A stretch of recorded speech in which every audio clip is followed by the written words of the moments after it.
안녕하세요. 오늘의 사연을 소개하겠습니다. 퇴근 준비를 하고 있던 어느 날 친구 현서에게 전화가 걸려왔습니다. 지수야, 내일 주말인데 너 오늘 뭐해? 난 딱히 할 일 없지. 근데 그건 왜 묻는 거야? 그럼 우리 만나서 맥주 한잔 할까?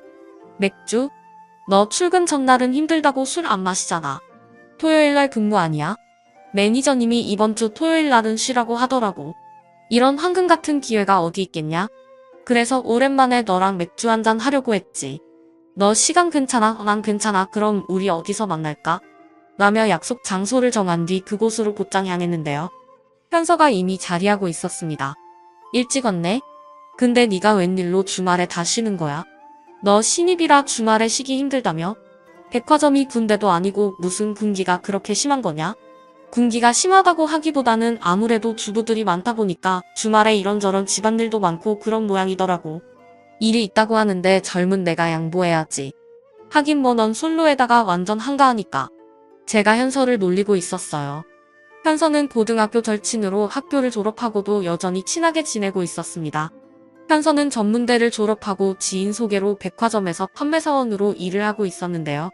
나름 적성에 맞는 모양인지 열심히 일하는 모습이었습니다. 그리고 저는 지방대를 졸업했고 작은 회사를 다니고 있었고요. 오랜만에 만난 현서와 즐겁게 대화를 나누고 있었는데요. 현서가 잔뜩 뜸을 들이다 제게 물었습니다. 너 그 회사 언제까지 다닐 거야? 그게 무슨 말이야? 회사를 언제까지 다닐 거냐니? 사실 넌 지방대긴 하지만 4년째를 나왔는데 너무 대우를 못 받고 있는 것 같아서 하는 말이잖아. 잘 알면서 그런 말을 하고 그래. 내가 취업하려고 엄청 알아보고 다녔는데 참 냉정하더라. 지방대 졸업하면 취업문이 좁아도 너무 좁아. 너도 잘 알잖아. 내가 익사지원서를 몇 개나 넣었는지. 게다가 내가 문과 출신이잖아. 지방대 그것도 문과 출신은 취업하기 완전 힘들어. 문득 씁쓸한 생각이 들어 제가 긴 한숨을 내쉬고 있었는데요. 현서가 안타까운 표정으로 다시 입을 뗐어요. 그래도 넌 4년째인데 그런 작은 회사에서 일하기 좀 아깝긴 해. 학교 다닐 때 내가 공부를 못했던 것도 아니고 그 회사에서 그런 대우받는 게 좀 억울하잖아. 그래도 어쩌겠어. 당장 급한데 별 수 없잖아. 근데 넌 백화점에서 일할 만해? 그냥 저냥 할 만해. 내 적성에 맞는 것 같기도 하고 말이야. 그래서 말인데 너 혹시 백화점에서 일해볼 생각 없어? 뭐? 내가 백화점에서? 너도 나처럼 한푼이 아쉬운 상황이잖아. 니네 할머니도 챙겨야 하니까 말이야. 그렇긴 하지. 그때 할머니 아프셔서 엄청 고생을 해봐서 악착같이 돈 모으고 있거든. 그리고 할머니를 빨리 모시고 오려면 정말 열심히 돈을 모아야 하긴 하지. 니네 할머니 지금도 일하러 다니시는 거야? 내가 하지 말라고 하는데도 근처에 밭일을 다니시나 보더라고. 그렇더라도 그것 때문에 맨날 할머니랑 티격태격하고 있어. 무릎도 많이 안 좋으신데 저러다 큰일 날까봐 하루라도 빨리 모시고 오고 싶다니까. 순간 할머니의 이야기가 나왔고 제가 심란한 표정으로 대답을 했는데요. 현서가 저를 다시 설득했습니다. 내가 여기서 월급 받아보니까 니네 회사보다 월급이 더 많더라고. 거기다 니네 회사는 야근 시키면서 수당 안 준 적도 많다며. 그거 완전 잘못된 거야. 물론 나도 알고 있지. 그치만 내가 아쉬운 걸 어쩌겠어. 계속 이직 자리 알아보면서 그냥 버티는 거지 뭐. 그니까 거기서 그러지 말고 괜찮은 회사 구할 때까지 나랑 같이 백화점에서 일하자니까. 넌 얼굴도 예뻐서 아마 사람들이 더 좋아할걸. 내가 예쁘긴 뭐가 예쁘다고 그래. 그리고 그게 무슨 상관이 있다고. 내가 잘 모르나 본데 백화점 근무하다 보니까 고객들도 여자건 남자건 얼굴 예쁘고 잘생긴 사람이 말하면 호감도가 훨씬 높더라니까. 우리 엄마 아빠는 나를 왜 이 모양으로 낳아놓은 건지 참 원망스럽다. 넌 무슨 말을 그렇게 해. 암튼 너도 잘 생각해봐. 물론 백화점 일이 쉬운 일은 아니지만 니네 회사보다는 월급이 괜찮을 수도 있으니까 말이야. 현서가 한참 동안을 저를 설득하다가 돌아갔는데요. 현서 말을 들으며 이런저런 생각에 심란할 수밖에 없었습니다. 사실 저는 부모님이 두 분 다 돌아가시고 할머니 손에 자랐습니다. 할머니 혼자 저를 키우느라 고생을 한 건 말할 것도 없었고요. 그런 할머니를 홀로 두고 서울에서 생활을 하고 있었는데요. 빨리 돈을 벌어서 할머니를 모시고 올라오고 싶은 생각뿐이었어요. 날이 갈수록 할머니의 건강이 안 좋아져만 갔지만 할머니가 여전히 남의 집안일을 다니곤 해서 걱정이 이만저만이 아니었으니까요. 그렇게 몇 날 며칠을 고민만 하다가 현서에게 전화를 걸어서 일자리를 부탁했습니다. 다니던 회사보다 월급을 더 많이 준다는데 마다할 이유가 없었으니까요. 제가 백화점에서 일을 하겠다고 하자 현서가 많이 좋아하며 여기저기 일자리를 알아보러 다녔고 얼마 뒤 제게 한 의류 매장을 소개해줬습니다. 판매라는 업무를 처음 해봤던지라 많이 긴장을 하고 갔지만 같이 일하는 직원분들 대부분이 좋은 사람들이라 많은 도움을 받을 수 있었어요. 거기다 백화점 일이 제게 잘 맞았던 것인지 업무가 점점 익숙해지면서 단골 고객들도 생겨나기 시작했습니다. 그 고객분들이 또 다른 분들을 소개시켜주고 해서 다른 매장보다 우리 매장에 고객분들이 항상 많았으니까요. 그러다 보니 인센티브라는 것도 받을 수 있었기에 하루하루 즐겁게 일을 하고 있었습니다. 그러던 어느 날은 명품 매장 매니저라는 분이 제게 명품 코너에서 같이 일을 해보자고 했고 제가 망설이고 있다 같이 일하던 매니저님이 제게 말했어요. 뭘 망설이고 있어. 눈치 볼 필요 없어. 할머니랑 같이 살려면 빨리 돈 벌어야 한다며. 그치만 매니저님이랑 여기 계신 분들이 너무 잘해주셔서 죄송해서 그렇죠. 여긴 사람들이 워낙 많이 바뀌어서 그런 생각할 필요 없어. 좋은 조건이 있으면 가는 게 맞는 거지. 여기에 너 원망할 사람 한 명도 없으니까 그런 걱정은 하지도 마. 지수가 얼마나 성실한지 다 알고 있고 어떤 사연이 있는지도 다 알고 있으니까 말이야. 정말 감사해요. 제가 눈물을 떨구며 감사 인사를 했는데요. 매니저님이 제 손까지 잡아주며 응원을 해줬습니다. 결국 저는 명품 매장에서 일을 하게 되었는데요. 그곳에서 기가 막힌 일을 겪을지 누가 알았겠습니까? 우선 명품 매장 매니저도 좋은 사람으로 저를 많이 챙겨줬습니다. 의류 코너 매니저가 저를 칭찬하며 잘 부탁한다는 말까지 했다고 했으니까요. 덕분에 저는 명품 코너 매니저에게도 예쁨을 받았습니다. 하지만 같이 일을 하던 직원들에게 그 모습이 마냥 반가울 리 없었고 특히나 자신을 선배라고 칭하던 혜진 씨가 저를 괴롭히기 시작했습니다. 일을 배워야 했기에 매니저보다는 혜진 씨에게 도움을 받아야 했지만 혜진 씨는 저를 고깝게 생각하며 괴롭힐 생각밖에 없어 보였어요. 그 바람에 힘이 들 수밖에 없었는데요. 혜진 씨의 성격은 상상을 초월할 정도로 기괴했다고 해야 할까요? 우선 성격이 많이 급한 편으로 대답을 빨리 하지 않으면 바로바로 성질을 냈어요. 어느 날은 혜진 씨가 창고에서 다짜고짜 제게 물었습니다. 지수 씨 그거 했어? 네. 그거라고 하면 어떤 거 말하는 거예요? 혹시 수상품 들어온 거 말씀하시는 거예요? 아니면 재고 파악을 말하는 거예요? 정확한 답변을 하기 위해 제가 되묻고 있었는데요. 사람이 왜 이렇게 말귀를 못 알아먹어. 그거 했냐고. 그거 전에 매장에서 일 잘한다고 그렇게 칭찬했다고 하던데 이제 보니 그거 다 뻥이었구나. 그냥 얼굴 반반한 걸로 다 홀리고 다녔던 게 분명해. 내 말이 틀려? 제가 미처 뭐라고 말을 하기도 전에 혜진 씨가 쏘아붙이고 있었습니다. 그 모습에 제가 우물쭈물하고 있었는데요. 평소 혜진 씨는 매니저나 다른 사람들 앞에서는 천사나 다름없다고 할 정도로 착한 척을 하곤 했거든요. 그랬으니 제 입장에서는 어떤 게 진짜 모습인지 헷갈릴 정도였습니다. 문제는 그렇게 제게 쏘아붙이고는 1시간도 지나지 않아 언제 그랬냐는 듯이 방긋 웃으며 다시 말을 걸어왔어요. 지수씨 창고 정리하느라 힘들었을 텐데 커피나 한잔 마시고 올까? 아닙니다. 지금도 할 일이 많아서요. 에이 그러지 말고 같이 마시러 가자. 딱 10분이면 되잖아. 아 네 알겠습니다. 라며 제가 혜진 씨를 억지로 따라 나갔는데요. 커피를 사서 같이 밖으로 나가자마자 혜진 씨가 따지듯 다시 물었습니다. 지수 씨 왜 말을 한 번에 못 알아먹는 거야? 혹시 한국말 못 알아들어? 지수 씨 생각해봐. 내가 그거라고 하면 한 번에 알아들었어야지. 그게 뭔지 다시 물어보는 게 말이 된다고 생각해? 그게 저는 도무지 뭔지 몰라서 물어본 것뿐입니다. 이거 봐봐. 허구한 날 듣구나 하고 말이야. 이게 지금 배우는 자태라고 생각해? 내가 말을 하면 척하고 알아들어야 할 거 아니야. 내가 뭘 물어봤겠어? 보나마나 VIP 고객 명단 다시 업데이트했나 그거 물어본 거잖아. 내가 말하기 전에 알아서 딱 대령을 해야 할 거 아니야. 이건 답답해서 진짜 같이 일 못하겠다. 저기 죄송한데요. VIP 명단 정리는 제가 아직 신입이라 다른 사람이 하고 있는 걸로 알고 있습니다.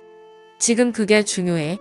당신 태도가 잘못됐다는 말이잖아. 어디서 선배한테 말대꾸를 하고 있어. 혜진 씨가 빽 하고 소리를 질러댔어요. 그 뒤에도 그런 일이 수도 없이 반복되었습니다. 문제는 그것뿐만이 아니라 제가 판매를 한 실적마저도 마치 혜진 씨 본인이 한 것처럼 대놓고 빼앗아 가기도 했어요. 원래 이런 건 선배한테 양보하는 거야. 그러니까 매니저님한테는 입도 뻥끗하면 안 돼. 내 말 무슨 말인지 알겠지?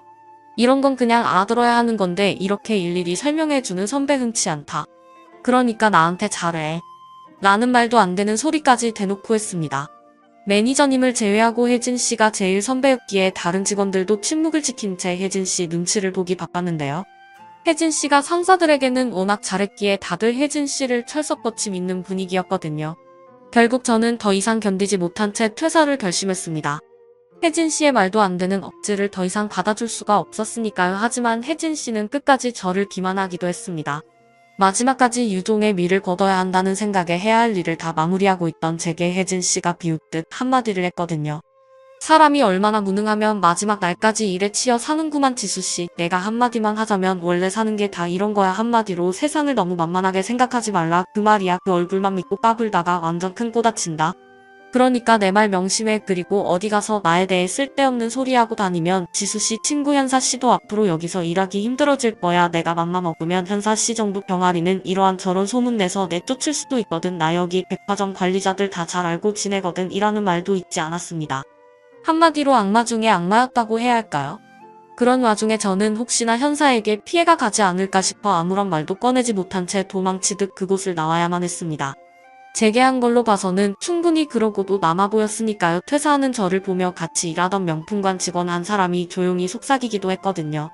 사실 혜진 씨 때문에 그만둔 직원이 한둘이 아니야. 한번 눈밖에 나면 어떻게든 내쫓아버리거든. 아마도 지수 씨가 얼굴도 예쁘고 그래서 더 그랬던 것 같아. 저번에는 혜진 씨에 대해 누군가 투서를 올리기도 했는데 오히려 역풍을 맞고 쫓겨났다니까. 그러니까 내 말은 그냥 잘 생각했다. 그 말이야. 저런 인간 상대해봤자 지수 씨 마음만 상할 테니까 라는 말을 하고는 호련히 사라지기도 했습니다. 그렇게 저는 백화점을 그만둔 뒤 다른 일자리를 알아보기 시작했는데요. 어느 날 전에 일했던 의류 매장 매니저가 찾아와서 다시 일해볼 생각이 없냐고 물었어요. 아니에요. 저는 이제 백화점에서 일 안 하려고요. 적성이 안 맞는 것 같아서요. 그게 무슨 말이야? 그렇잖아도 너무 이상해서 내가 찾아온 거야. 네. 그게 무슨 말씀이세요? 그렇잖아. 우리 매장에서는 엄청 일 잘하던 사람이 갑자기 명품관에서 일을 못해서 그만뒀다니 말도 안 되는 소리잖아. 제가 일을 못해서 그만뒀다는 말은 어디서 들은 거예요? 이 백화점 바닥이 좁아서 그런 일은 금방 소문나거든. 근데 아무리 생각해봐도 뭔가 이상하더라고. 다른 사람도 아니고 지수씨가 책임감도 없고 일을 못한다니. 아무래도 제가 그쪽하고는 잘 안 맞는 것 같더라고요. 그러니까 그냥 우리 매장에서 다시 근무하는 건 어때? 마침 지수씨 대신에 일하던 직원이 얼마 하지도 않고 그만뒀거든. 아니에요. 저는 다른 일자리 알아보려고요. 다시는 백화점에서 일하고 싶지 않아요. 제가 기겁을 한 채 고개를 숙이고 있었는데요. 매니저가 뭔가 수상쩍다는 듯이 다시 물었습니다. 지수씨, 나한테 말 못할 뭔가가 있는 거지? 그냥 더 이상 묻지 말아주셨으면 좋겠어요. 알았어. 그럼 더 이상 안 물어볼게. 근데 어디 일자리는 구한 거야? 아니요. 여기저기 이력서는 내보고 있는데 아직까지 연락이 없어요. 근데 매달 나가는 생활비도 있고 하니까 우선은 급한 대로 편의점 아르바이트라도 해야 할 것 같아요. 제 입에서 편의점이라는 단어가 나오자마자 매니저가 놀란 표정으로 말했어요. 그럼 내가 아는 사람이 카페를 운영하고 있는데 거기라도 한번 가볼래? 마침 직원이 그만둬서 사람을 구하는 것 같더라고. 내가 보니 지금 지수씨가 사는 곳에서 멀지도 않더라고. 정말요. 근데 어떻게 아는 사람인데요? 그냥 친척인데 사장님이 참 착하고 그래 거기 가면 마음고생을 안 할 거야. 지수씨가 워낙 착하고 하니까 내가 소개해주는 거야. 다른 사람 같았으면 절대 소개 안 해줬을 걸. 내가 미리 말해둘 테니까 내일 오전쯤 연락해봐. 매니저가 활짝 웃으며 제게 전화번호를 하나 적어뒀습니다. 그렇게 다음날 오전에 매니저가 적어준 전화번호로 전화를 했는데요. 카페 사장님이 너무나 밝은 목소리로 되도록 빨리 면접을 보러 오라고 했습니다. 그 바람에 그날 오후에 바로 면접을 보러 갔는데요. 한 5분 정도 이야기를 하자마자 사장님이 제게 물었어요. 면접은 여기까지 하고 언제부터 출근할 수 있어요? 지금 손이 많이 부족해서요. 저는 내일이라도 당장 출근할 수 있습니다. 정말요? 그럼 난 아주 좋네. 근데 혹시 한 일주일 하고 그만두거나 그런 건 아닌 거죠? 좀 오래 했으면 좋겠는데 저도 지금 이직 자리를 구하고 있는데 쉽게 구해지지 않아서 당분간은 괜찮을 것 같습니다. 제 말에 사장님의 얼굴이 환해져 있었습니다. 그런데 면접을 보자마자 가게가 바빠지기 시작했고 사장님이 주문을 받느라 여념이 없어 보였기에 제가 안으로 들어가서 설거지를 하기 시작했는데요. 설거지가 쌓여있는 걸 보고 도무지 발길이 떨어지지 않았거든요. 그 모습에 사장님이 미안한 듯 제게 말을 했어요. 괜찮으니까 그냥 가봐요. 잠깐 바쁘다가 곧 괜찮아질 거예요. 아닙니다. 저도 딱히 할 일도 없고 해서 조금만 도와드리다 갈게요. 제 말에 사장님이 흐뭇한 미소를 지으며 고개를 끄덕였습니다. 그렇게 저는 그곳에서 일을 하게 되었는데요. 다행히 운이 좋았던 것인지 사장님이 너무나 좋은 분이어서 힘든 줄 모르고 일을 했습니다. 특히나 사장님은 배포가 큰 편으로 매출이 많이 나오는 달에는 같이 고생했다며 보너스도 두둑히 주곤 했어요. 어느 날은 생각보다 너무나 많은 돈이 들어와서 제가 놀라서 묻기도 했어요. 사장님 월급을 너무 많이 주신 것 같은데요? 아니야, 요즘 지수가 온 뒤로 매출이 너무 좋아져서 주는 거야. 지수가 얼굴이 예쁘기도 하고 거기다 친절하기까지 해서 그런지 요즘 나날이 매출이 좋아지고 있어. 진짜로 고마워서 주는 거야. 정말 감사합니다. 그럼 더 열심히 하겠습니다. 됐거든. 지금도 열심히 하는데 얼마나 더 열심히 하려고 그래? 사장님은 저를 믿고 신뢰하는 듯해 보였습니다. 그러던 어느 날은 카페에서 바쁘게 일을 하다가 점심 식사 시간이 한참 지났기에 사장님과 함께 식사를 하고 오던 중 마침 길가에서 청국장이랑 이것저것들을 팔고 있는 노점상 할머니를 보게 되었는데요.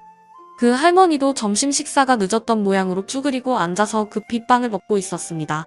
그 모습을 보며 왜 그랬는지는 잘 모르겠지만 근처 편의점에 들어가서 우유 하나를 사서 할머니에게 건네며 말했어요. 할머니, 그렇게 드시면 체하세요. 이거랑 같이 드세요. 아닙니다. 괜찮아요. 할머니 드리려고 산 거니까 그냥 받으세요. 할머니 보고 있으니까 우리 할머니가 생각나서요 라며 뒤를 돌았는데요. 가만히 보고 있던 사장님이 제게 물었어요. 뭐야, 아는 사람이었어? 아니요, 아는 사람은 아니고 그냥 저분 보고 있는데 우리 할머니가 생각나서요. 할머니가 생각나다니 그게 무슨 말이야? 사실 저는 할머니랑 단둘이 살았거든요. 근데 할머니가 남의 집안일을 다니셨어요. 할머니가 방을 가시면 집에서 할머니 기다리다 심심해지면 할머니를 마중 나가곤 했거든요. 그날도 역시 기다리다가 지쳐서 할머니를 마중 나갔는데 때를 놓친 건지 할머니께서 편하게 앉지도 못한 채 허겁지겁 빵을 입에 밀어넣고 있는 게 보였어요. 이상하게 다른 기억들은 희미해졌는데 유난히도 그 기억은 또렷하게 남아있어요. 그때 저는 아직 아무것도 잘 모르는 나이였지만 그냥 느낌적으로 할머니가 많이 안쓰러웠던 것 같아요. 갑자기 눈물이 막 쏟아져 나왔거든요. 근데 저분 모습을 보는데 왠지 모르게 할머니가 겹쳐 보였어요. 사실 우리 할머니 모시고 올라오려고 엄청 열심히 돈 모으고 있는데 세상살이가 제 뜻대로 잘 안 되더라고요. 근데 사장님처럼 좋은 분을 만나서 얼마나 다행인지 모르겠어요. 그리고 이런 말은 사장님께 처음 하는 거예요. 제가 쑥스러운 표정으로 미소 짓고 있었는데요. 어찌된 일인지 사장님의 눈가가 촉촉해져 있었습니다. 그 뒤 사장님과 저는 더욱 친해지게 되었고 이상하게 사장님 아들이 카페에 오는 날이면 사장님이 잠깐씩 자리를 피해주기도 했어요. 난 이 앞에 잠깐 갔다 올 거니까 내가 지수 좀 잠깐 도와줘봐 라며 자리를 피하기 일쑤였거든요. 그러면 사장님 아들과 같이 일을 하면서 이런저런 대화를 나눌 수밖에 없었는데요. 알고 보니 그 모든 것이 사장님의 계획이었답니다. 그런 일은 꽤 자주 반복되었고 어느 날은 사장님 아들이 뜬금없이 제게 고백을 해왔어요. 예상하지 못한 일이기도 했고 사장님께 밉보여서 카페를 그만두고 싶지가 않아서 제가 계속 거절만 하고 있었습니다. 그때는 사장님 마음을 잘 알지 못했거든요. 그런 제 마음을 눈치챘던 것인지 사장님이 조용히 말을 꺼냈어요. 우리 아들이 좋아한다고 고백했다며? 근데 뭘 망설여 지수, 너도 우리 아들 좋아했던 거 아니었어? 네. 그게 저 이제 자리 잡았는데 괜히 여기서 쫓겨나고 싶지 않아서요. 아니 그게 무슨 소리야? 쫓겨나다니? 그때도 말했지만 저 부모님도 안 계시고 할머니와 단둘이거든요. 거기다 제가 돈이 많은 것도 아니고요. 근데 제가 어떻게 사장님 아드님이랑 사귀겠어요. 그럼 설마 내가 반대할까 봐 그랬단 말이야? 사장님 입장에서는 충분히 그럴만 하잖아요. 거기다 상우 씨는 대학도 좋은 대학 나왔는데 저는 지방대 나오기도 했고요. 둘이 차이가 나도 너무 나서 엄두가 나질 않았어요. 지수가 엄청 착하고 일도 잘하는데 한 가지 부족한 게 있었네. 딱 보니 눈치가 없네. 눈치가 없어. 어쩜 여지껏 모를 수가 있어. 내가 지수를 얼마나 좋아하는데 그래서 둘이 연결해 주려고 무진장 노력했구만. 전혀 몰랐다고. 너 눈치가 없어도 너무 없는 거 아니니? 사장님이 장난질에 웃고 있었습니다. 그렇게 우리는 연인이 되었고 사장님의 적극적인 지지로 얼마 뒤 결혼까지 했답니다. 시어머님과 저는 그 누구보다도 사이가 좋았어요. 결혼하고 할머니도 모시고 올라오라는 배려도 해주셨거든요. 덕분에 할머니와 함께 행복한 시간을 보내고 있었습니다. 시부모님이 오며 가며 잘 챙겨줬기에 항상 감사한 마음이 가득했고 남편 또한 할머니께 참 잘했기에 그 어느 때보다 행복을 만끽하고 있었습니다. 그러던 어느 날은 시어머님과 함께 백화점에 갔는데요. 시어머님이 저를 데리고 한 명품 마장으로 가서는 조용히 말했어요. 이번 달도 카페 매출이 엄청 좋던데 보너스로 엄마가 백 하나 사줄 테니까 골라봐. 괜찮아요. 명품백도 써본 사람이나 쓰는 거지 제가 하니까 잘 어울리지도 않는 것 같더라고요. 거기다 그동안 어머님께서 사주신 것도 많잖아요. 우리 며느리가 예뻐서 사주는 거니까 걱정하지만 안 뵙게도 더 사주고 싶거든. 그러니까 얼른 골라봐. 난 저쪽 매장 좀 둘러보고 있을 테니까 너도 둘러보고 있어 라며 시어머님이 반대편 매장으로 자리를 옮겼고 제가 주변을 두리번거리며 백을 보고 있었어요. 그런데 명품 코너에 있던 직원 한 명이 제게 다가와서 놀란 목소리로 아는 척을 했어요. 혹시 이지수? 맞지? 지수 맞는 거지? 나야, 나 혜진이. 안녕하세요. 근데 여긴 어떻게 계신 거예요? 오, 백화점에서 근무했었잖아요. 내가 이번에 매니저로 승진해서 여기로 발령받았거든. 근데 넌 웬일이니? 때깔이 좀 달라진 것 같네. 입고 있는 이 옷도 그렇고 너 혹시 무슨 나쁜 짓이라도 하고 다니는 거 아니야? 네? 무슨 그런 말을 하세요? 혜진 씨의 말에 제가 정색한 채 대꾸했는데요. 예전에야 아무것도 모르고 당하기만 했지만 이제는 그럴 이유가 없었으니까요. 어쭈나 많이 컸다. 예전엔 나랑 눈도 잘 못 마주쳤는데 이제는 대놓고 말 대꾸를 하네. 하긴 넌 예전부터 말귀도 더럽게 못 알아듣고 말 대꾸만 겁나 하긴 했지. 그랬나요? 제 기억으로는 혜진 씨가 오히려 말귀를 못 알아들었던 것 같은데요. 아니죠. 말도 안 되는 생트집을 잡는데 1등이었다고 해야 하나? 뭐? 혜진 씨 어이가 없네. 나 여기 매니저거든. 마침 말 한번 잘했네요. 그래도 명품 매장 매니저시기나 하면서 그렇게 천박한 말을 하면 안 되는 거 아닌가요? 거기다 잊고 있는 것 같아서 말해주는 건데 저는 여기 고객으로 왔거든요. 근데 이 명품 매장은 고객 응대를 항상 이런 식으로 하나 봐요. 아무래도 한이 맺히긴 맺혔던 모양으로 그동안 머릿속에 담아두기만 했던 말들이 마구마구 쏟아져 나왔고 혜진 씨가 당황한 채 몸을 부들부들 떨다가 말을 했어요. 뭐? 그러니까 내가 여기서 백을 산다고. 너 돈 있어? 지갑에 돈 좀 꺼내봐. 얼마나 있나 보게. 어찌나 어이가 없던지 제가 혜진 씨를 노려보고 있었는데요. 때마침 뒤에서 듣고 있던 시어머님이 기가 막힌 표정으로 혜진 씨에게 쏘아붙였어요. 저기요, 지금 우리 며느리한테 뭐라고 한 겁니까? 지갑에 돈 좀 꺼내보라고요? 내가 지금껏 이 백화점만 이용하고 있는데 이런 황당한 일은 처음 겪네요. 여기 백화점 관리자 좀 불러봐요. 예. 며느리요? 그럼 지수가 고객님 며느리라는 말씀이세요? 왜요? 우리 며느리한테 하듯이 나한테도 반말로 한번 응대해봐요. 여기 백화점 관리자 좀 불러줄래요? 라며 시어머님이 혜진 씨 뒤에 있던 직원에게 말을 했고 그 직원이 혜진 씨에게 조용히 속삭이듯 말했어요. 매니저님 어떡해요. 저 고객님 우리 백화점 VVIP세요. 내가 요즘 바빠서 좀 뜸했더니 여기 매니저가 바뀌었나 보네요. 네, 바뀐 지 한 달 정도 됐습니다. 전혜정 매니저는 말도 참 예쁘게 하고 고급지게 잘하던데 요즘은 이런 직원도 매니저가 되나 보네요. 저기 백화점 관리자 좀 연락해 주시겠어요? 네, 알겠습니다. 시어머님이 혜진 씨에게 했던 것과는 다르게 공손하고 부드러운 말투로 직원에게 요청을 했고 직원이 혜진 씨 눈치를 보며 안절부절 못한 채 연락을 하고 있었습니다.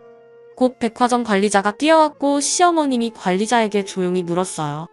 여기 백화점 관리자죠? 네, 맞습니다. 혹시 무슨 불편한 점이 있으셨을까요? 혹시 지갑 좀 볼 수 있을까요? 네. 제 지갑을요?